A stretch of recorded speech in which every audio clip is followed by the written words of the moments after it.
નમસ્કાર વિદ્યાર્થી મિત્રો, સ્વાગત છે તમારું તમારી પોતાની યુટ્યુબ ચેનલ માય ક્લાસમાં.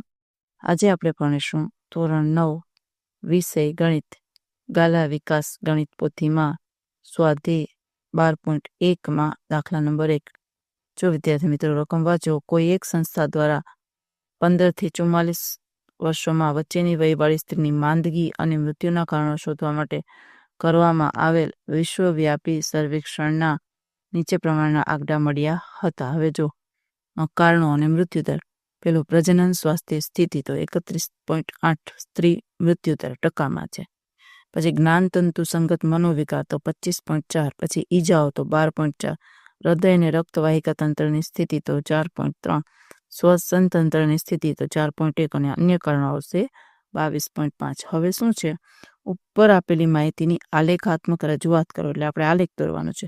બીજું છે, વિશ્વમાં સ્ત્રીઓની માંદગી અને મૃત્યુ માટે કયું પરિબળ સૌથી વધુ કારણભૂત છે. અને ત્રીજું છે, તમારા શિક્ષકની મદદથી ઉપર બેમાં દર્શાવે છે અન્ય 2 મુખ્ય પરિબળો શોધવાનો પ્રયત્ન કરો.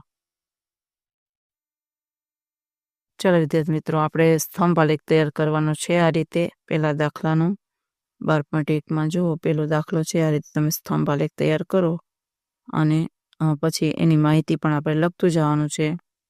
જોઈ શકો છો વિદ્યાર્થી મિત્રો કેવી રીતે સ્તંભ આલેખ તૈયાર કરેલ છે. એ તમારે જોઈ અને માહિતી બધી અંદર દર્શાવવાની છે. જોઈ શકો છો વિદ્યાર્થી મિત્રો.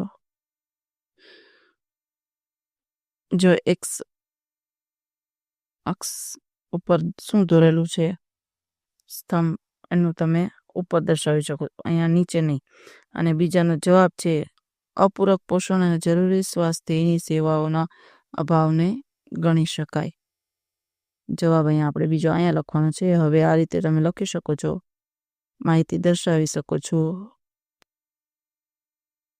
ઈજાઓ, જ્ઞાનતંતુ, પછી પ્રજનન સ્વાસ્થ્ય માટેની જોઈ શકો છો. હૃદય અને રક્તવાહિકા તંત્રની સ્થિતિ, આ જે તમને કોષ્ટકમાં દર્શાવેલા છે એ તમે અહીંયા સ્તંભ આલેખ તમે દેખાડી શકો છો. વિદ્યાર્થી મિત્રો આ રીતે છે, એની માહિતી તમે આ રીતે લખી શકશો.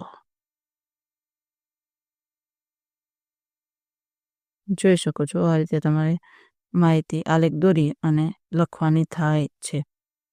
ચાલો વિદ્યાર્થી મિત્રો, આજના વિડીયો લેક્ચરમાં આટલું. જો તમને વિડીયો ગમે તો લાઈક કરશો, તમારા મિત્ર સાથે શેર કરશો અને મારી ચેનલને સબસ્ક્રાઈબ પણ કરશો. આવજો.